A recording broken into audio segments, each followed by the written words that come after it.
Hello everyone, welcome back to our channel prime prep. तो आज हम इस वीडियो में बात करेंगे इग्नू के MPSC 6 which is piece and conflict studies के बारे में। इस पेपर कोड की काफ़ी सारे वीडियो हमारे चैनल पर ऑलरेडी अपलोडेड है, आप जाके उन्हें देख सकते हो। वो भी आपके लिए काफ़ी ज़्यादा हेल्पफुल रहेगी। उसमें हमने काफ़ी सारे जो हमारे PYQ हैं और इम्पोर्टेंट क्वेश्चन हैं वो डिस्कस किए हुए हैं। आज भी हम उसी सीरीज़ को फॉलो करते हुए अपनी नई वीडियो के साथ आए हैं, जिसमें हम सारे ही इम्पोर्टेंट क्वेश्चन डिस्कस करेंगे।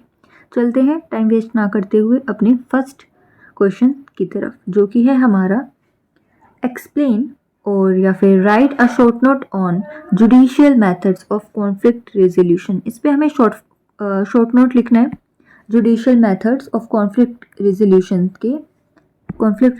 के बारे में।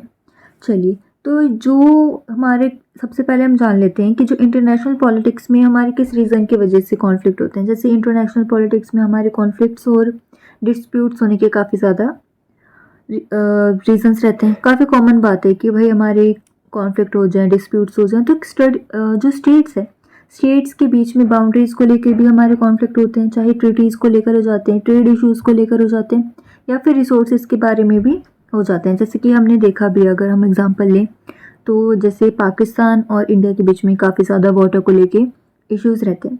तो यही डिस्प्यूट्स हैं। तो इन डिस्प्यूट्स को सॉल्व करने के लिए हम कई मेथड्स का यूज़ करते हैं, जिन्हें हम बोलते हैं जुडिशियल मेथड। ओ ठीक है, जिन्हें हम क्या बोलते हैं, जुडिशियल मेथड्स। अब ये है क्या? ठीक है, अगर हम पहले बात करें, जो हमारे कॉन्फ्लिक्ट रेजोल्यूशंस के मेथड को दो कैटेगरीज में डिवाइड किया गया। दो कैटेगरीज में, एक हम बोल सकते हैं नॉन जुडिशियल मेथड्स, एक हम बोल रहे हैं जुडिशियल मेथड्स। यहाँ पे हमें बात करनी है जुडिशियल मेथड्स की। लेकिन अगर हम नॉन जुडिशियल मेथड की बात करें, नॉन जुडिशियल मेथड, तो वो क्या हो सकते हैं? वो हो सकते हैं जो नॉन जुडिशियल मेथड्स में हम नेगोशिएशन की बात कर सकते हैं, मीडिएशन की बात कर सकते हैं, कॉन्सिलाइजेशन की बात कर सकते हैं, या फिर जैसे जो हमारे गुड ऑफिसेज होते हैं, जैसे गुड ऑफिसेज जैसे मेथड्स आ सकते हैं उसमें।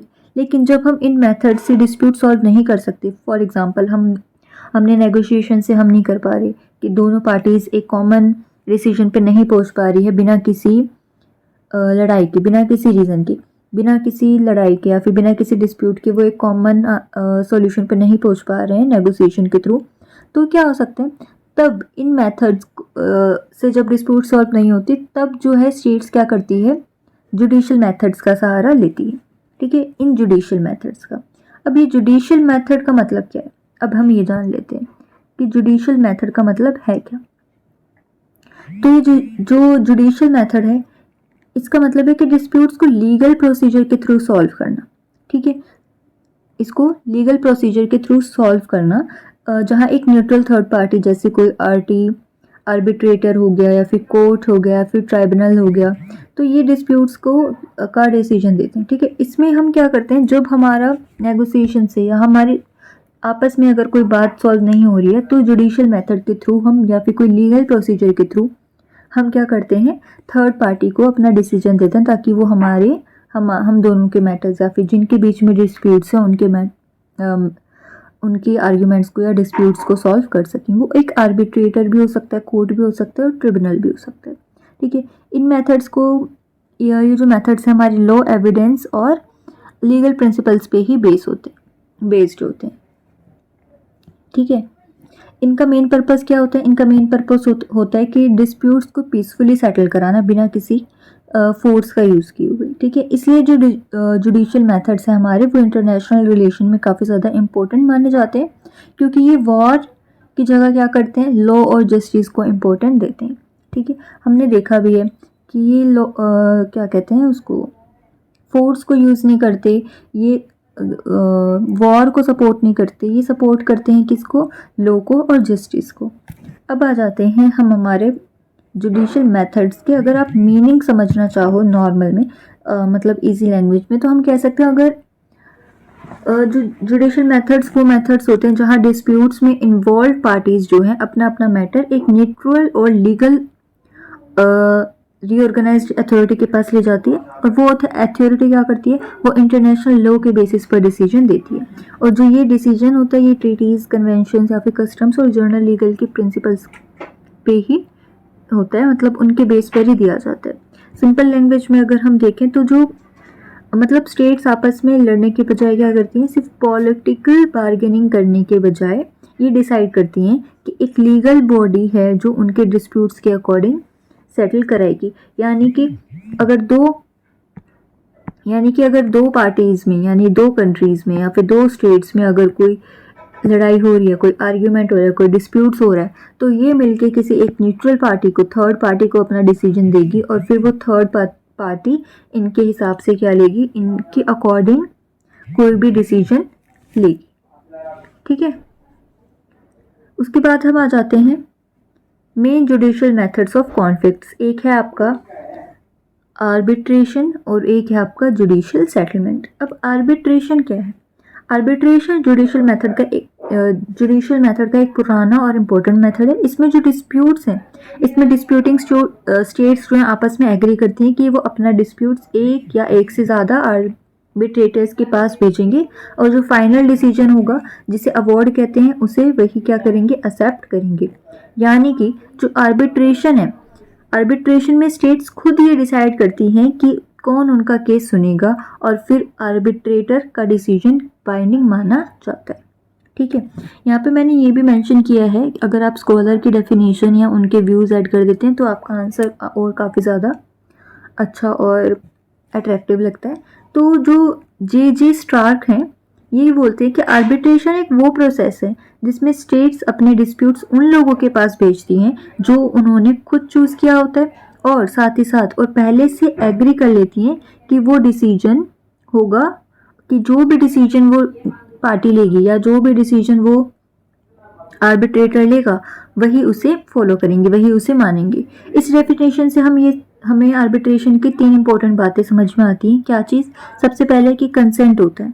क्या होता है उनके पास कंसेंट होता है, वो लीगल होती हैं और वो पीसफुली सेटलमेंट में बिलीव करती हैं। ठीक है, वो पीसफुल सेटलमेंट कराती हैं और होता है। अगर हम इसके फीचर्स की बात करें, इसके फीचर्स ये हैं कि सबसे पहले ये क्या होता है, it is based on the consent of the parties. ये जो भी पार्टीज़ का कंसेंट होता है उस पर बेस होता है। यानी कि आर्बिट्रेशन तभी पॉसिबल है जब दोनों या सभी पार्टीज़ इसके लिए रेडी हों। सेकेंड, हम मान सकते हैं कि पार्टीज में चूज द आर्बिट्रेटर देमसेल्फ। हमने देखा था कि क्या करते हैं, आर्बिट्रेटर एक फ्लेक्सिबल पॉइंट है जहां परमानेंट जज नहीं होता, लेकिन बाकी स्टेट्स आर्बिट्रेटर चूज कर सकती हैं। थर्ड, हम मान सकते हैं the award is generally binding.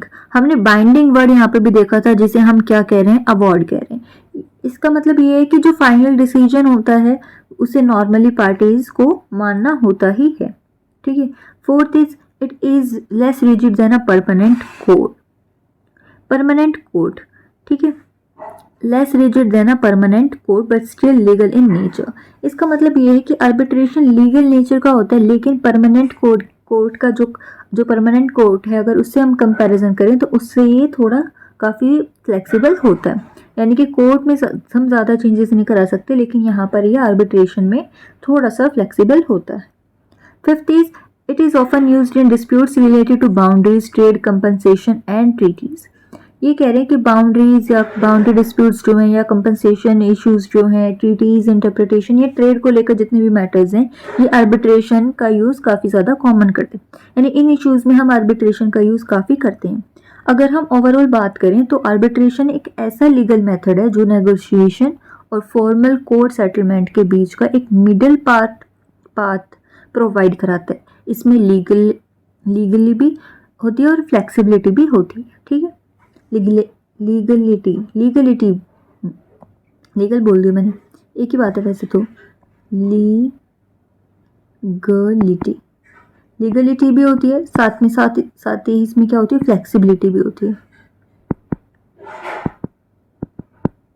ये 2 टर्म आप इसमें ऐड कर सकते हो की पॉइंट की जैसे। ठीक है, नेक्स्ट आ जाते हैं जुडिशियल सेटलमेंट। जुडिशियल सेटलमेंट में क्या होता है, यहाँ पे मैंने हाईलाइट भी किया है कि परमानेंट इंटरनेशनल कोर्ट और ट्रिब्यूनल्स। ये यानी कि जुडिशियल सेटलमेंट का मतलब है कि डिस्प्यूट्स का सेटलमेंट परमानेंट इंटरनेशनल कोर्ट्स या फिर ट्रिब्यूनल्स के थ्रू होना। इसका बेस्ट एग्जांपल अगर हम ले तो इंटरनेशनल कोर्ट ऑफ जस्टिस है, यानी कि जो ICJ है, जो यूनाइटेड नेशंस का प्रिंसिपल जुडिशियल ऑर्गन है, ठीक है, इसको प्रिंसिपल जुडिशियल ऑर्गन भी मानते हैं। आर्बिट्रेशन में जो है क्या होता है, आर्बिट्रेशन में क्या होता है, आर्बिट्रेटर जो होता है वो स्पेसिफिक डिस्प्यूट्स के लिए चूज किया जाता है, ठीक है, लेकिन जुडिशियल सेटलमेंट में डिस्प्यूट एक स्टैब्लिश्ड परमानेंट कोर्ट के पास जाता है जहां जजेस पहले से ही अपॉइंटेड होते हैं। यहाँ पे जो स्टेट्स थी वो अपना आर्बिट्रेटर खुद चूज कर रही थी, पर यहाँ पे जो हमारे जजेस होते हैं वो ऑलरेडी अपॉइंटेड होते हैं इन जुडिशियल सेटलमेंट, ठीक है। कोर्ट दोनों पार्टीज के आर्ग्यूमेंट सुनती है, रिटन डॉक्यूमेंट्स और एविडेंस जो है उनको एग्जामाइन करती है और फिर इंटरनेशनल लॉ के बेसिस पे जजमेंट देती है, ठीक है। जैसे कि नॉर्मल कोर्ट्स काम करती हैं सेम वही जुडिशियल सेटलमेंट में होता है। ये हमारे स्कॉलर हैं और फिर हम ये बोलते हैं कि इनके अकॉर्डिंग जुडिशियल सेटलमेंट का मतलब है डिस्प्यूट्स का डिटर्मिनेशन इंटरनेशनल कोर्ट्स के थ्रू और लॉ के अकॉर्डिंग, ना कि पॉलिटिकल बार्गेनिंग के थ्रू। यहाँ पे हमने क्या देखा, तो पॉलिटिकल बार्गेनिंग की बात हमने इसमें देखी थी आर्बिट्रेशन में, लेकिन इसमें नहीं होता। इसकी अगर हम डेफिनेशन को क्लियर करें जो इन्होंने हमें दी है, उसमें हम बोल सकते हैं कि इन्होंने बात की कि जुडिशियल सेटलमेंट आर्बिट्रेशन से क्या है, काफ़ी ज़्यादा फॉर्मल है, इंस्टीट्यूशनल है और लॉ ओरिएंटेड होता है, ठीक है, क्लियर होता है ये। इसमें 3 टर्म्स आप यूज़ कर सकते हो अपने आंसर में कि formal, institutional and law oriented. Formal, institutional and law oriented. अगर हम इसके फीचर्स की बात करें तो it is conducted by permanent court और ट्रिब्यूनल। जैसे कि हमने बात की थी कि इसमें कोई परमानेंट आपका क्या होता है, इसमें ना हमारे किसी भी टेम्परेरी आर्टिब्रेटर की हम बात नहीं करते, इसमें हम किसी टेम्परेरी आर्टिब्रेटर के थ्रू नहीं बल्कि एक परमानेंट कोर्ट के थ्रू ही कोई भी डिसीजन लिया जाता है, कंडक्ट किया जाता है। सेकेंड हम बोल सकते हैं जो जजमेंट है वो हमारे इंटरनेशनल लॉ के बेस्ड कर ही होती है। जितनी भी डिसीजन ट्रीटीज़ होती हैं या कस्टम्स होते हैं, कन्वेंशंस होते हैं या कोई भी हमारे जर्नल लीगल प्रिंसिपल्स के बेसिस पर ही सारे डिसीजन दिए जाते हैं। थर्ड हम बोल सकते हैं कि it follows a formal legal procedure. यहाँ हियरिंग्स होती है, एविडेंसेस, रिटन सबमिशंस और जितने भी लीगल आर्गूमेंट सब एक प्रॉपर प्रोसीजर के थ्रू ही होते हैं। फोर्थ हम बोल सकते हैं जो जजेस होते हैं are expected to be independent and impartial, कि जजेस का न्यूट्रल होना काफ़ी ज़्यादा ज़रूरी है ताकि डिसीजन क्या हो, एकदम फेयर हो और कोई भी बायसनेस ना हो। फिफ्थ हम बोल सकते हैं जो judgment carries greater authority and legitimacy, क्योंकि परमानेंट कोर्ट डिसीजन देता है इसलिए उस डिसीजन की जो लेजिटिमेसी और अथॉरिटी काफ़ी ज़्यादा होती है। तो हम बोल सकते हैं कि जो जुडिशियल सेटलमेंट है वो जुडिशियल मेथड्स का एक सबसे फॉर्मल और इंस्टीट्यूशनल फॉर्म माना जाता है, ठीक है, फॉर्मल और इंस्टीट्यूशन, फॉर्मल और इंस्टीट्यूशन,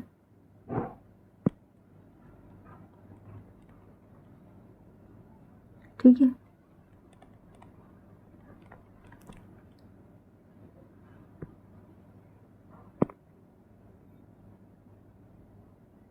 फॉर्मल प्लस इंस्टीट्यूशन,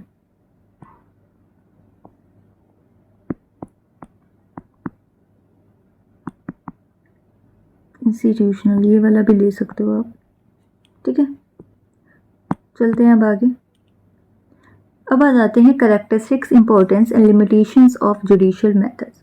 हमने इस पे शॉर्ट नोट तो बोला है, पर अगर आप ये सब चीज़ें भी शॉर्ट फॉर्म में ऐसे ऐड कर दो फ्लो चार्ट बना के या किसी तरीके से, तो काफ़ी ज़्यादा इंप्रेसिव आपका आंसर हो सकता है। जैसे कि आपने लिख दिया की कैरेक्टरिस्टिक्स लिख के और आप ऐसे ऐसे फ्लो चार्ट्स में ये सारे पॉइंट्स जो भी इसके कैरेक्टरिस्टिक्स हैं ये लिख सकते हो, जैसे कि लीगल एंड फॉर्मल नेचर और neutral third party, peaceful settlement, binding character और promotion of rule of law. ये सारी चीज़ें आप इस फ्लो चार्ट में इस तरीके से भी लिख सकते हो, ठीक है। अब आ जाते हैं हम अपनी की कैरेक्टरिस्टिक्स पे। की कैरेक्टरिस्टिक्स की अगर हम बात करें, सबसे पहले है हमारा legal and formal nature. Judicial method के सबसे इंपॉर्टेंट कैरेक्टरिस्टिक्स ये है कि ये लीगल नेचर के होते हैं, इनमें जो डिसीजन है वो लॉ, एविडेंस और ट्रीटीज, कन्वेंशंस और लीगल प्रिंसिपल्स के बेसिस पर ही लिए जाते हैं। ये मेथड क्या होता है, थ्रेट्स को, प्रेशर या पॉलिटिकल बार्गेनिंग पर डिपेंड नहीं करते। इसी वजह से ये नेगोशिएशन या फिर मीडिएशन से ज़्यादा फॉर्मल होते हैं। ठीक है, नेक्स्ट हम ले सकते हैं neutral third party. Neutral third party में हम बोल सकते हैं कि ये मेथड डिस्प्यूट्स के इम्पोर्टेंट इम्पार्शियल और न्यूट्रल बॉडी ही डिसाइड करती है, यानी कि जितने भी डिस्प्यूट्स है उसको एक इम्पार्शियल और न्यूट्रल बॉडी ही डिसाइड करेगी, जैसे कि आर्बिट्रेटर हो या जज हो या फिर ट्रिब्यूनल हो। ये जो न्यूट्रलिटी, इसमें जो न्यूट्रलिटी है हमारी वो काफ़ी ज़्यादा इंपॉर्टेंट है, क्योंकि इससे पार्टीज़ को ट्रस्ट मिलता है और वो ये मानते हैं कि हाँ, जो हमारा डिसीजन लिया जाएगा वो एक फेयर डिसीजन होगा। फिर है हमारा बाइंडिंग करेक्टर। बाइंडिंग करेक्टर एक काफ़ी इंपॉर्टेंट फीचर्स है इनका, बाइंडिंग नेचर। जैसे कि अक्सर जो फाइनल डिसीजन दिया जाता है उसको पार्टीज़ को क्या होता है, मानना होता ही है। इसी वजह से जो judicial method non judicial method से काफ़ी ज़्यादा अलग होते हैं, क्योंकि नॉन जुडिशियल मेथड्स में क्या होता है, आउटकम हमेशा कंपलसरी नहीं होता। ठीक है, फिर है हमारा peaceful settlement. Judicial method disputes को पीसफुली सेटल कराने का एक तरीका है। इसमें फोर्स का यूज़ नहीं होता। स्टेट्स अपने डिस्प्यूट्स को लॉ और रीज़न के थ्रू ही सॉल्व करते हैं। इस तरीके से ये पॉसिबिलिटी को कम करते हैं कि पीस इस तरीके उसकी वॉर की पॉसिबिलिटी को कम करते हैं और पीस को ये क्या करते हैं, प्रमोट करते हैं। फिर promotion of rule of law. Promotion of rule of law का मतलब ये है कि जितने भी जुडिशियल मेथड इंटरनेशनल रिलेशंस में रूल ऑफ लॉ को क्या करते हैं, स्ट्रेंथन करते हैं, बढ़ाते हैं। इनका एक बेसिक आइडिया ये है कि डिस्प्यूट्स को पावर से नहीं बल्कि किससे सेटल करें, लॉ से सेटल करना चाहिए। इसी पॉइंट को जो हंस कैल्सन है, हंस कैल्सन ये भी बोलते हैं, इनके थ्रू ये है कि इनका थॉट जुड़ा हुआ है इससे। जो हंस कैल्सन ये एम्फोसाइज करते हैं कि जो इंटरनेशनल लॉ स्टेट्स कंडक्ट को रेगुलेट कराने के लिए एक एसेंशियल फ्रेमवर्क प्रोवाइड करते हैं। जो जुडिशियल सेटलमेंट उस फ्रेमवर्क को क्या करता है, प्रैक्टिकल बनाता है, प्रैक्टिकल फॉर्म देता है ये। अगर हम इसके इम्पोर्टेंस की बात करें तो पीसफुल अल्टरनेटिव टू फोर्स। सबसे पहले इम्पोर्टेंस यही है कि वॉर या मिलिट्री को अल्टरनेटिव प्रोवाइड कराते हैं। स्टेट्स अपने डिस्प्यूट्स को कोर्ट या फिर आर्बिट्रेशन के थ्रू ही सॉल्व कराते हैं। सेकंड है स्ट्रेंथन इंटरनेशनल लॉ। जब डिस्प्यूट्स या ट्रीटीज और इंटरनेशनल लॉ के बेसिस पर सेटल होते हैं तो इंटरनेशनल लॉ क्या करते हैं, अथॉरिटी की और लॉ की क्या करती है, इंपॉर्टेंस दोनों बढ़ जाती है। फेयरनेस एंड जस्टिस, क्योंकि डिसीजन क्या है, एक न्यूट्रल बॉडी ही लेती है और एविडेंस के बेसिस पर ही लेती है, तो इसलिए जो जुडिशियल मेथड्स क्या होती हैं वो हमेशा फेयरनेस, जस्टिस और लेजिटिमेसी की सेंस क्रिएट करती हैं, यानी कि यहाँ पता चल जाता है कि हाँ, यहाँ पे एक फेयर डिसीजन लिया जा रहा है। Stability in international relation. Judicial disputes को हैंडल करने के लिए एक स्ट्रक्चर और प्रिडिक्टेबल वे प्रोवाइड कराता है ये हमारा जुडिशियल मेथड। क्यों? क्योंकि इससे इंटरनेशनल रिलेशन में एक स्टेबिलिटी बनी रहती है, पीस को मेंटेन कराने में काफ़ी हेल्प करते हैं। लिमिटेशंस की अगर हम बात करें, डिपेंडेंसी ऑन कंसेंट, यानी कि कई केसेस में जो जुडिशियल सेटलमेंट्स तभी पॉसिबल हो पाते हैं जब स्टेट्स, कोर्ट या फिर ट्राइब्यूनल की जो जुरिस्डिक्शन को एक्सेप्ट करें, यानी कि जो लोग हैं वो इसको एक्सेप्ट करें। अगर स्टेट ही रेडी नहीं होगा तो प्रोसेस करना काफ़ी ज़्यादा डिफिकल्ट हो जाता है। सेकेंड है slow and time consuming. Judicial method में फॉर्मल प्रोसीजर्स, डॉक्यूमेंट्स, एविडेंसेस और लीगल आर्ग्यूमेंट्स होते हैं, इसलिए ये प्रोसेस काफ़ी ज़्यादा स्लो हो सकता है। फिर हम बात करते हैं इन्फोर्समेंट प्रॉब्लम। कभी कभी डिसीजन आने के बाद भी स्टेट्स उसका पावर कॉम्प्लायंस नहीं करती, मानती नहीं है, इसलिए जब डिसीजन उनके नेशनल इंटरेस्ट के अगेंस्ट हो। फिर है हमारा लिमिटेड सॉल्यूशन, यानी कि जुडिशियल डिसीजन डिस्प्यूट्स को क्या करते हैं, एक लीगल फॉर्म में सेटल करा सकता है, लेकिन हर बार डीपर पॉलिटिकल या फिर इमोशनल या हिस्टोरिकल टेंशन्स को ख़त्म ये नहीं कर सकता, यानी कि लीगल जजमेंट मिलने के बाद भी एक्चुअल हॉस्टिलिटी या जो मिसट्रस्ट है वो बना रहता है। ठीक है, बना रह सकता है, मतलब वो प्रेजेंट हो सकता है।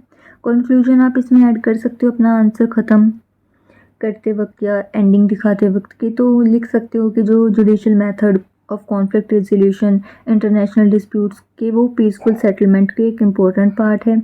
इन मेथड्स के थ्रू स्पेशली आर्बिट्रेशन और जुडिशियल सेटलमेंट्स के माध्यम से इनकी तरफ से हम डिस्प्यूट्स को फोर्स के थ्रू नहीं बल्कि लॉ, जस्टिस और इम्पार्शियल जस्टिफिकेशन के थ्रू सॉल्व किया जा सकता है। और यहाँ पे आप स्कॉलर्स के जो हमने व्यूज़ लिखे थे उनको भी बता सकते हो। ये जो स्कॉलर्स हमने लिए थे इन्होंने काफ़ी ज़्यादा लीगल प्रोसीजर्स के इम्पोर्टेंस दिए कि कैसे हम अपना इंटरनेशनल ऑर्डर बनाए रख सकते हैं। ठीक है, ये सब चीज़ें आप इसमें अपने आंसर में ऐड कर सकते हो। यहीं पर हमारा क्वेश्चन 1 ख़त्म हो जाता है।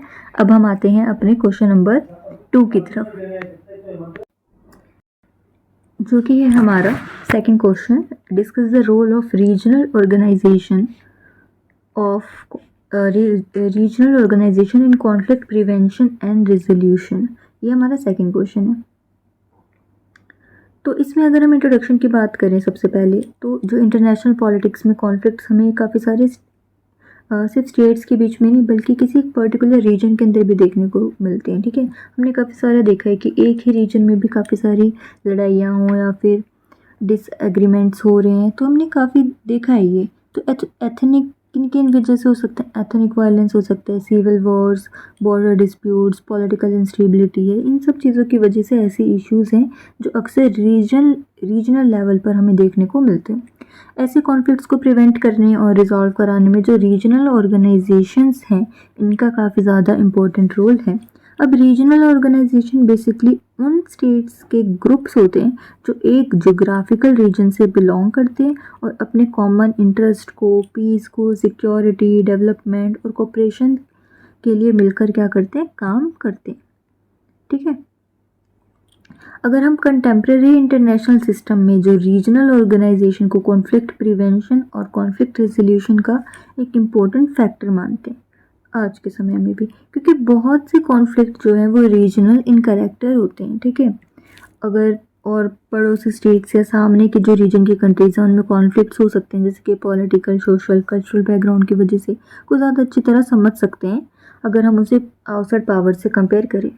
इसी वजह से क्या होता है, इस वजह से जो रीजनल ऑर्गेनाइजेशन है वो कॉन्फ्लिक्ट के आउटब्रेक को रोकने के लिए या फिर वायलेंस को कंटेन करने के लिए या फिर कॉन्फ्लिक्ट पार्टीज़ के बीच में मीडिएशन करने के लिए और पोस्ट कॉन्फ्लिक्ट को पीसफुली बिल्डिंग करने के लिए काफ़ी ज़्यादा इम्पोर्टेंट रोल प्ले करता है। अगर हम सरल भाषा में देखें कि इसका मतलब है क्या, जो हमारा रीजनल ऑर्गेनाइजेशन है इसका मतलब क्या है, तो हम बोल सकते हैं कि जो रीजनल ऑर्गेनाइजेशन एक ऐसी इंस्टीट्यूशनल अरेंजमेंट होती है जो किसी पर्टिकुलर जोग्राफिकल रीजन की कंट्रीज़ मिलकर बनाते हैं ताकि वो कॉमन इश्यूज़ को कलेक्टिवली डील कर सकें। ये इश्यूज़ हो सकते हैं सिक्योरिटी से related, economic, cooperation, peace, development या फिर ह्यूमन राइट्स या फिर पॉलिटिकल स्टेबिलिटी, इन सब चीज़ों से रिलेटेड हो सकते हैं। इनके एग्जाम्पल्स यहाँ पे लिखे हुए हैं। African union, European union, association of south east Asian. ठीक है, और काफ़ी सारे एग्जाम्पल मैंने लिखे हुए हैं। ये ऑर्गेनाइजेशंस रीजनल मैकेनिज्म के रूप में काम करती हैं और अपने रीजन के डिस्प्यूट्स को हैंडल करने और स्टेबिलिटी प्रोवाइड करने में या प्रमोट करने की कोशिश करती हैं। अब आ जाते हैं इसके रोल पे कि क्या रोल है इसका। ठीक है, कि जो इनका रोल क्या है, role of regional organisation in conflict prevention and resolution है क्या। सबसे पहला हम मान सकते हैं early warning and conflict prevention. Regional organisation का सबसे इम्पोर्टेंट रोल यही है, कॉन्फ्लिक्ट प्रिवेंशन। ये ऑर्गेनाइजेशन अपने रीजन के अंदर पॉलिटिकल टेंशन्स हो या एथनिक वायलेंस हो या बॉर्डर डिस्प्यूट्स हो, इन सब क्राइसिस पर नज़र रखती है। क्योंकि ये जोग्राफिकल कॉन्फ्लिक्ट एरिया के क्लोज होती हैं, इसलिए कॉन्फ्लिक्ट को वार्निंग साइंस को अर्ली स्टेज पर ही क्या करती है, आइडेंटिफाई कर लेती है, पहले ही पता लगा लेती है। ये एग्जाम्पल हम ले सकते हैं, जो अफ्रीकन यूनियन ने जो वायलेंट कॉन्फ्लिक्ट की पॉसिबिलिटी को क्या करते हैं, डिटेक्ट कर लेती है कि अर्ली वार्निंग मैकेनिज्म डेवलप कर लेती है। ये कह रहे हैं, मतलब ये है जो अफ्रीकन यूनियन है वो पहले से ही पता लगा लेती है कि यहाँ पे कॉन्फ्लिक्ट होने की क्या है, पॉसिबिलिटी है। ठीक है, पॉलिटिकल डेवलपमेंट ऑब्जर्व करते हैं और टाइमली एक्शन लेने के लिए रिकमेंड भी करते हैं। इसका फ़ायदा ये होता है कि जो डिस्प्यूट्स वायलेंट फॉर्म लेने से पहले ही क्या होते हैं, स्टेबल हो जाते हैं। इन शॉर्ट अगर हम बात करें तो रीजनल ऑर्गेनाइजेशन प्रिवेंटिव डिप्लोमेसी का काम करती है, यानी कि कॉन्फ्लिक्ट को वॉर से बदलने से पहले ही रोकने की कोशिश करती है। कि अगर फॉर एग्जांपल ये हमारा कॉन्फ्लिक्ट है, ठीक है, ये हमारा कॉन्फ्लिक्ट है, ये आगे जाके वॉर में कन्वर्ट हो सकता है, लेकिन जो हमारा रीजनल ऑर्गेनाइजेशंस है ये क्या करती हैं, इनको रोकने के लिए, इनको यहाँ से यहाँ तक पहुँचने से पहले ही रोकने की कोशिश करती है। ठीक है, हमने बोला भी है इसको प्रिवेंटिव डिप्लोमेसी। ठीक है, नेक्स्ट है हमारा mediation and negotiation. Second, mediation and negotiation. Regional organisation क्या होता है कि कई बार कॉन्फ्लिक्ट सिर्फ इसलिए कंटिन्यू नहीं होते क्योंकि कॉन्फ्लिक्ट पार्टीज़ के बीच का ट्रस्ट नहीं होता। कभी कभी कम्युनिकेशन ब्रेक हो चुका होता है या दोनों साइड से डायरेक्टली बात नहीं करना चाहती। फॉर एग्जांपल यहाँ से भी जो दोनों पार्टीज़ है वो आपस में बात ही नहीं करना चाह रही है। ठीक है, ऐसे सिचुएशन में रीजनल ऑर्गेनाइजेशन क्या होता है, एक मीडिएटर के रूप में काम करती है। ये दोनों पार्टीज़ को नेगोशिएशन टेबल पर लाती हैं, यानी कि आप भी आ जाओ, आप भी आ जाओ यहाँ पे और आप भी आ जाओ। ठीक है, दोनों एक साथ बैठ के क्या कर सकती है, नेगोशिएशन टेबल पे लाती हैं और डायलॉग को इनकरेज करती हैं कि बातचीत करके, कॉम्प्रोमाइज़ करके एक ऐसा एटमॉस्फेयर क्रिएट करती हैं कि वो किसी एक सॉल्यूशन की तरफ पहुँचे। ठीक है, रीजनल ऑर्गेनाइजेशन की लेजिटिमेसी इसलिए भी इम्पोर्टेंट है क्योंकि वो सेम रीजन से होती हैं और लोकल क्या करते हैं, रियलिटीज़ को बेटर तरीके से समझते हैं।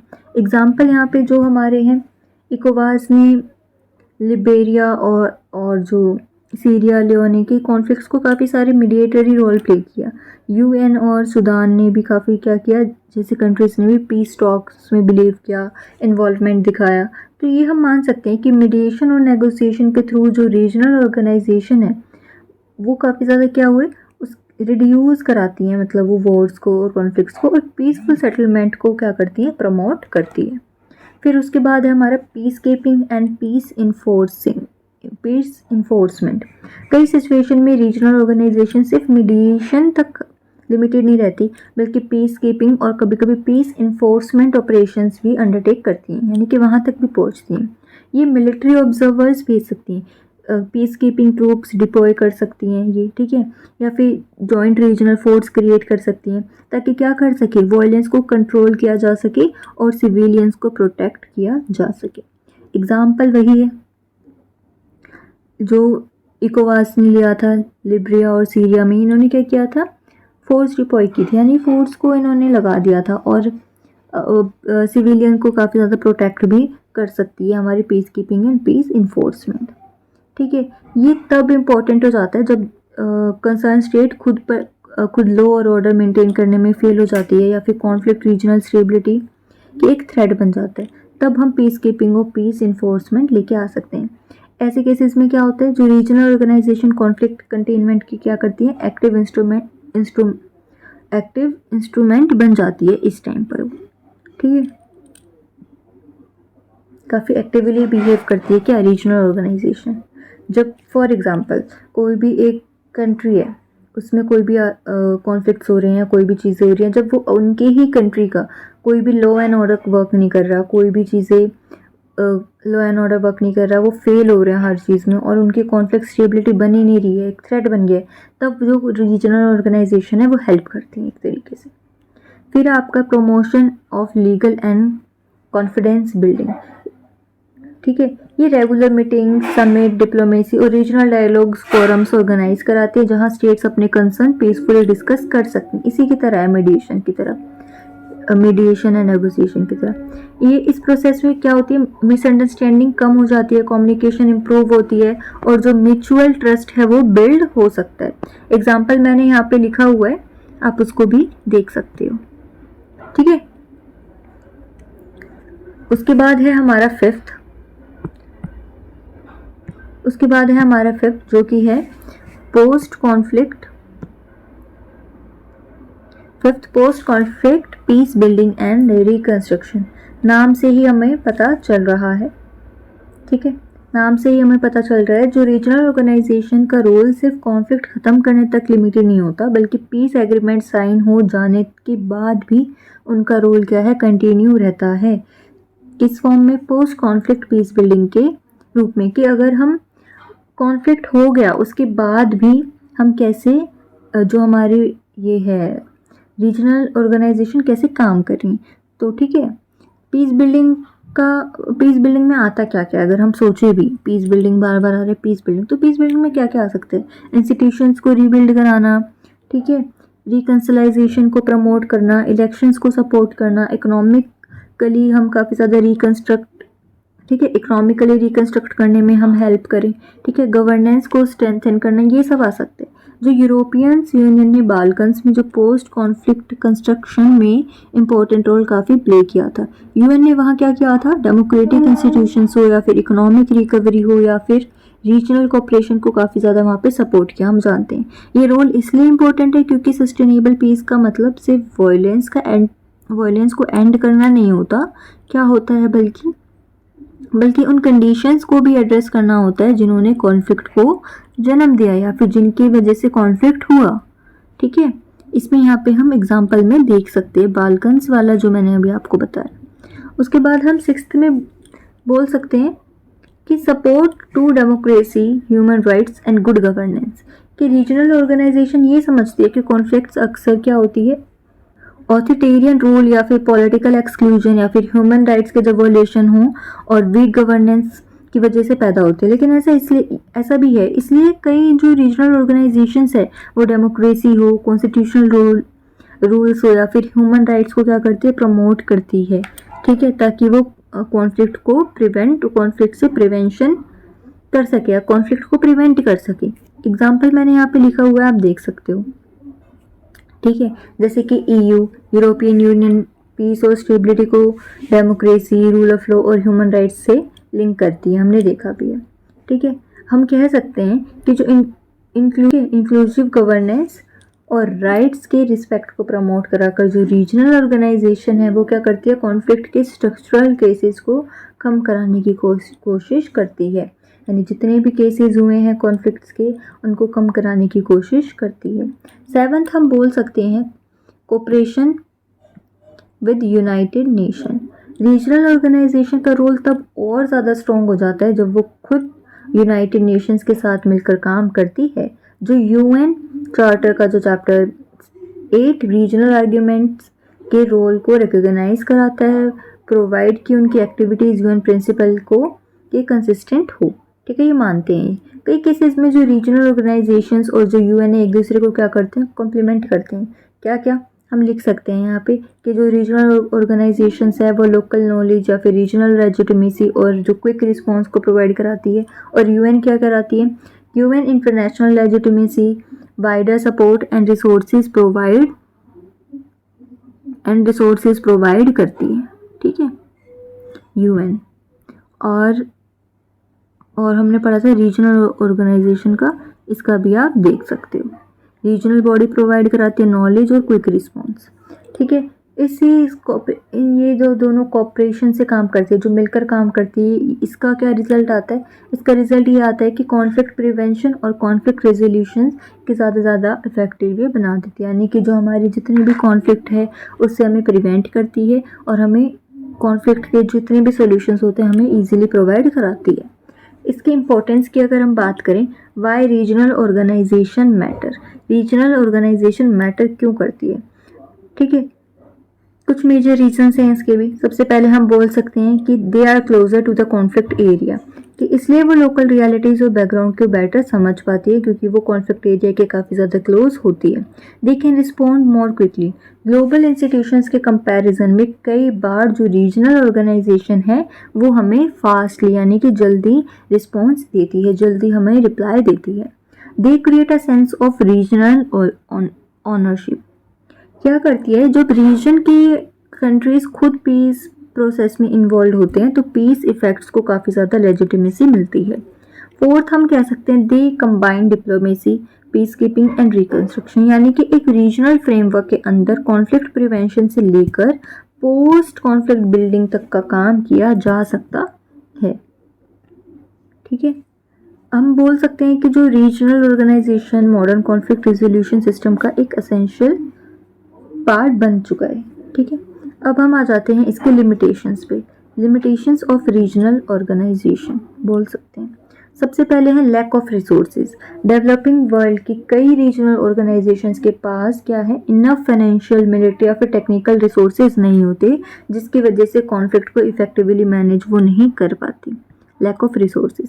सेकेंड है पॉलिटिकल डिविजन्स अमंग मेंबर्स, कि मेंबर स्टेट्स के इंटरेस्ट के जो मेंबर स्टेट्स के जो इंटरेस्ट हैं वो काफ़ी ज़्यादा अलग अलग हो सकते हैं। इस वजह से कलेक्टिव एक्शन वीक पड़ जाते हैं, यानी कि एक ही एक्शन पे वो स्ट्रॉन्ग डिसीजन नहीं ले पाते। फिर है हमारा डिपेंडेंसी ऑन पावर स्टेट्स। कभी कभी रीजनल ऑर्गेनाइजेशन एक या दो पावर मेंबर स्टेट्स पर क्या होती है, डिपेंडेंट हो जाती है, जिससे जो न्यूट्रलिटी है हमारी वो इफेक्ट हो सकती है। ठीक है, फेयर उतना हमारे डिसीजन नहीं रह सकता। फिर है हमारा लिमिटेड इन्फोर्समेंट कैपेसिटी। कई बार ऑर्गेनाइजेशन रेजोल्यूशन पास तो कर देती हैं या पीस प्लान्स तो बना लेती हैं, लेकिन जो क्या है इम्प्लीमेंटेशन उनका काफ़ी ज़्यादा वीक होता है, क्योंकि जो एक्चुअल इन्फोर्समेंट कैपेसिटी होती है वो भी उनकी लिमिटेड ही होती है, उतने एफर्ट्स वो नहीं लगा पाते। अगर आप इस लास्ट में आप इसके स्कॉलर व्यू ऐड करना चाहो तो कर सकते हो, आप देख लेना। ठीक है, इसके बाद आप इसका कंक्लूजन पे आ जाना, वही है लिख देना कि ये जो ऑर्गेनाइजेशन है हमें अर्ली वार्निंग प्रोवाइड कराती है, मीडिएशन और नेगोशिएशन में हेल्प कराती है, पीस कीपिंग और पीस इन्फोर्समेंट को इम्प्लीमेंट कराने में, अंडरटेक कराने में हेल्प कराती है, डायलॉग और कॉन्फिडेंस बिल्डिंग को प्रमोट करती है, पोस्ट कॉन्फ्लिक्ट पीस बिल्डिंग में पार्टिसिपेट कराती है, और हमारे जो डेमोक्रेसी हो गई, ह्यूमन राइट्स हो गए और अच्छी गवर्नेंस हो गई, उन सबको भी ये सपोर्ट करती है। ये सब आप अपने कंक्लूजन में ऐड कर सकते हो। अब हम चलते हैं अपने नेक्स्ट क्वेश्चन की तरफ। ये सारे क्वेश्चंस हैं जिनके आने की पॉसिबिलिटी आपके एग्ज़ाम में काफ़ी ज़्यादा है। आई होप आपको वीडियो हेल्पफुल लगी होगी। अगर ये वीडियो पसंद आए तो लाइक करें, शेयर करें और चैनल को सब्सक्राइब करना मत भूलना। थर्ड क्वेश्चन से हम अपने नेक्स्ट वीडियो में डिस्कस करेंगे। तब तक के लिए keep learning, keep growing. Thank you so much for watching.